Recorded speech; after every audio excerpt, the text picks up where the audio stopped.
Hey everyone, Pastor Brian here. Thank you guys for tuning in and joining us this week. So glad that you are joining us as we continue this series, What to Do When You Don't Know What to Do. And so we've been looking at this together. A couple weeks ago, we talked about how when we don't know what to do, we want to make sure that we know that God is with us. And then last week we said, when you don't know what to do, we want to do the next right thing. It's always a good choice to do the good thing and the right thing and to honor God with our actions. And so even if we're not sure what the next step holds, we want to behave and act and choose to move in a way that brings glory to God and is the right and good decision to make, and trust God with the consequences.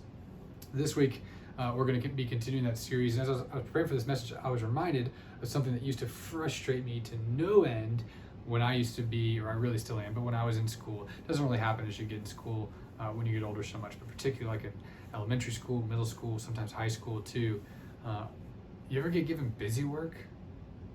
Busy work stinks, right? It's the stuff that teachers make you do just to keep you preoccupied so that you stay out of trouble, but usually is like not graded or it's not very important, doesn't really teach you so much. It's just sort of kind of a waste of time. Like, it's just keeping you preoccupied, but it doesn't really teach you much, doesn't grow you, stretch you, educate you, those kinds of things very well.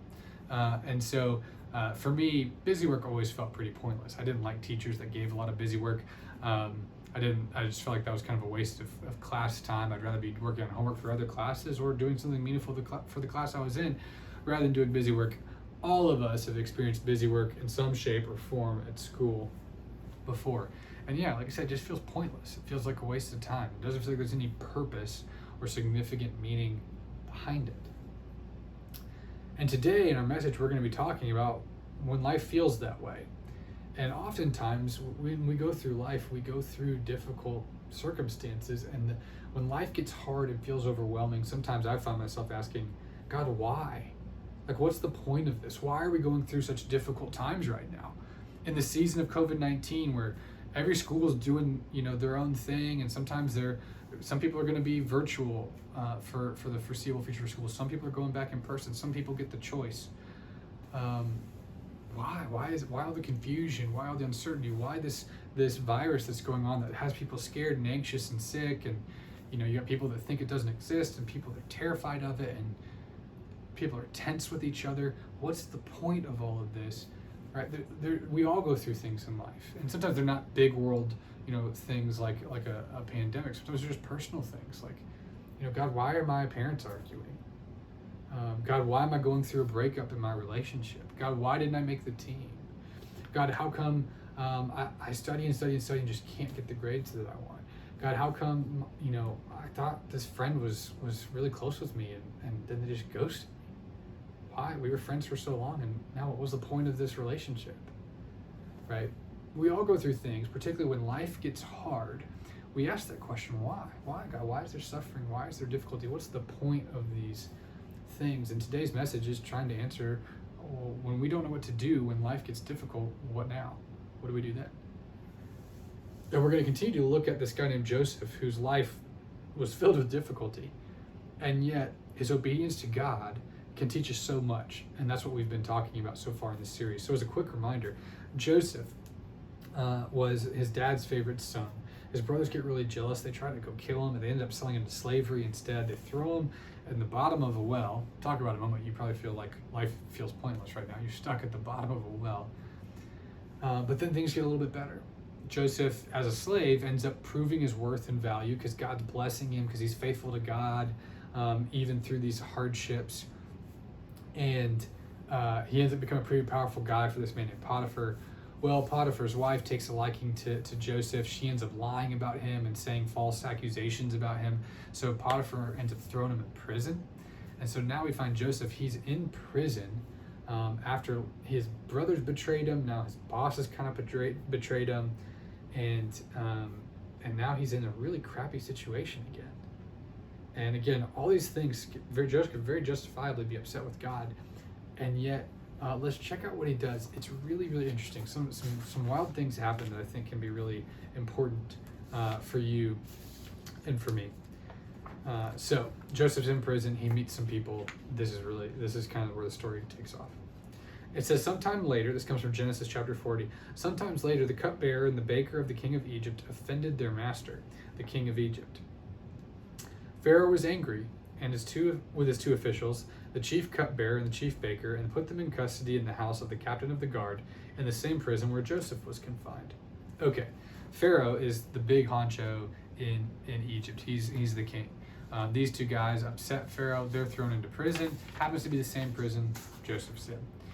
We continue. It says, after they had been in custody for some time, each of these two men had a dream the same night, and each dream had a meaning of its own.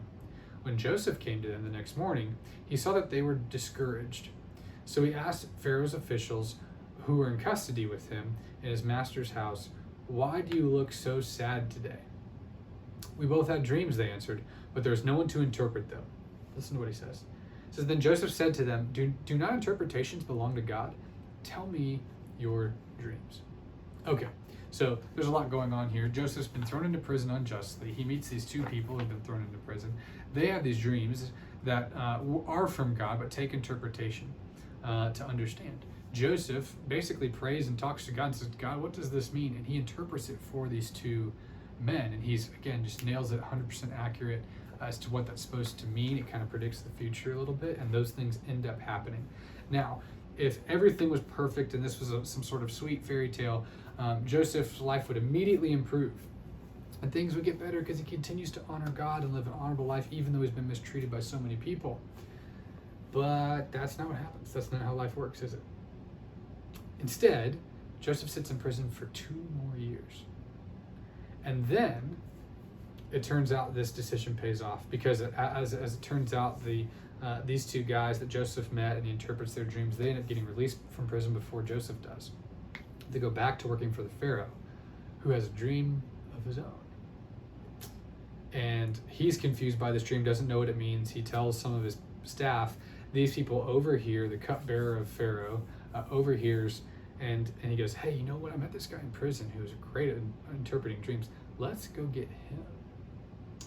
And so the Pharaoh calls Joseph to him. Joseph interprets this dream for Pharaoh, and it's about the kind of the future of Egypt and what's coming, and and what God's doing through that.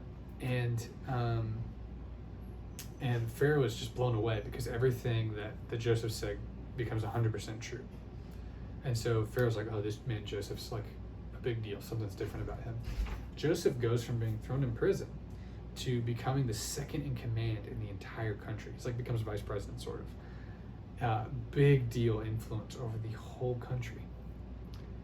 And so it's amazing to me. There's a couple of things in the story that really stand out. One, it took years after Joseph's faithful interpretation of these two guys' dreams to see the benefit of doing the right thing in the moment. Isn't that interesting? It didn't pay off instantly. It paid off years later. And so when you and I choose to do the right thing, sometimes, like we talked about the other week, sometimes there's an immediate benefit, but sometimes that benefit comes long down the road. But it's always a good idea to continue to do the right thing. But what's also interesting is Joseph never would have been able to become vice president if he hadn't first been in prison. Think about that? Like if he hadn't been in prison and been in that bad situation and had been present to interpret the dream for those two people who would go in front of a position of authority and power later and tell them about the guy in prison, Joseph never would have become elevated to the position that he was able to get to. And the point of that, the reason why I bring that up, is that tells us and helps us to reframe and understand what life means, or what do we do when life gets hard. Well, we said, like I said already, remember God's with us. We do the right thing.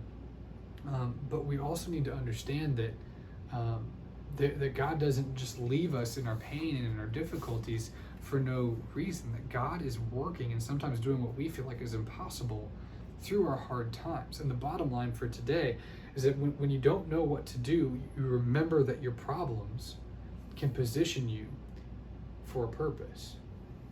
Your problems can position you for a purpose. Joseph's problems, he's now thrown in prison because he was lied about, positioned him for the greater calling that God had on his life to become the head honcho, or the second in command in Egypt. And that's crazy. God was at work through his brother's betrayal and through through people lying about him and through prison and through all this difficulty, God was at work and was positioning Joseph so that he could finally get to where he was going to be and what God had him to do. And what I believe for you guys is that God has a purpose for you in this world. God has a purpose for your life. And I mean that in a bigger sense than like, oh, God's purpose for you is to be a teacher or a nurse or, an athlete or a musician or whatever. That's all great.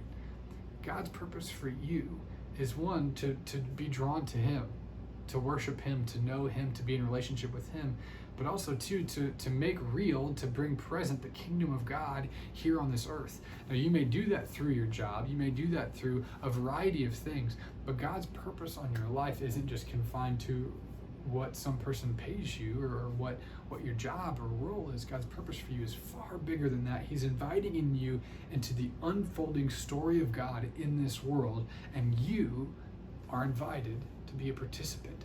And even when life throws you curveballs, like it has in the last 5 months, even when life gets hard and difficult, even when our family is messy, our friendships are broken, our relationships are broken, even when we feel like we're distant from God, whatever the circumstances are, even those things are not an indicator that God doesn't have a plan and a purpose for us. Sometimes God's even using those things to position us for the future good thing that's coming, right? This is kind of what the Bible talks about in Romans 8:28. This is a really famous verse. It says, and we know that in all things, God works for the good of those who love him, who have been called according to his purpose. And so, friends, what I want to remind you today is simply this idea: when life is hard, and for us, life's pretty hard right now, right? Like, this week has rocked me. I bet it's rocked you with all the announcements of school systems doing different things and stuff. I bet it's probably rocked you a little too. And you know what? Like, God has a purpose in this stuff. And I'm not going to pretend to know the purpose behind COVID-19 and everything that's happening. And I don't believe that God causes bad things in our life. Really, I really don't. I don't think that's true. But I think God is so good that he takes even the bad stuff and he brings some kind of good out of it. Some level of good comes out of every circumstance, even the hard ones. And sometimes we don't always see that, but many times we do. And when I think about even my own life, I can look back and even the hard things that I went through, some of it I brought on myself through bad decisions. Some of it just happened to me through no fault of my own. But regardless, when I look back on my life through all the difficult things, I don't wish away any of that stuff. Because now I can look back and say, you know what? God used that thing. God used my parents' divorce, and he was calling out to me and trying to draw me to him through that. God used the mistakes I made in middle school and high school to draw me to him. God used all these things in my life to draw me to him and then to make me look more like him. And so I don't want to change any of that. I don't want to reverse any of those things, because God brought good out of it. And for you, my encouragement to y'all today is the hard things, when you go through them, as we're going through them now, they're not pointless. God may be positioning you to do something really, really significant, really great. God may be refining you and working on your soul and your heart. God may be calling you to him maybe for the first time and using a hard situation to get your attention so that you'll actually talk to him or worship him or respond to him, right? God doesn't waste difficult things. And God has a purpose and a plan for you.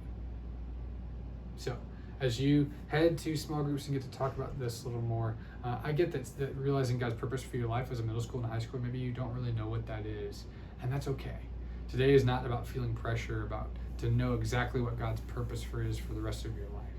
Today is about understanding and resting in the comfort that when life gets hard, understanding God is at work. And there's one question that I like to ask when I'm going through hard things, and it's simply this: God, what are you trying to teach me through this difficult time? God, what are you trying to teach me through this difficult time? And I'd be curious if you guys in your group were to talk through this COVID-19 season. What's God trying to teach